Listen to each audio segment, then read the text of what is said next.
ഗസയുടെ സമാധാനം ഉറപ്പുവരുത്തുന്നതിന് വേണ്ടിയുള്ള സമാധാന കരാറിൽ അമേരിക്കയുടെ നേതൃത്വത്തിൽ വിവിധ രാജ്യങ്ങൾ ഒപ്പുവെച്ചിരിക്കുകയാണ്.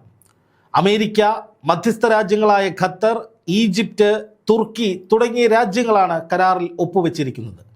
ഗസയുടെ സമാധാനം തുടരുമെന്നും ഇനി ഈ യുദ്ധം ഉണ്ടാകില്ല എന്നുമൊക്കെ പ്രതീക്ഷിക്കപ്പെടുന്നുണ്ട് എങ്കിലും ഈ സമാധാന കരാറിൽ ഇസ്രായേലോ ഹമാസോ ഒപ്പുവെച്ചിട്ടില്ല എന്നുള്ളതാണ് ഏറ്റവും പ്രധാനപ്പെട്ട വസ്തുത.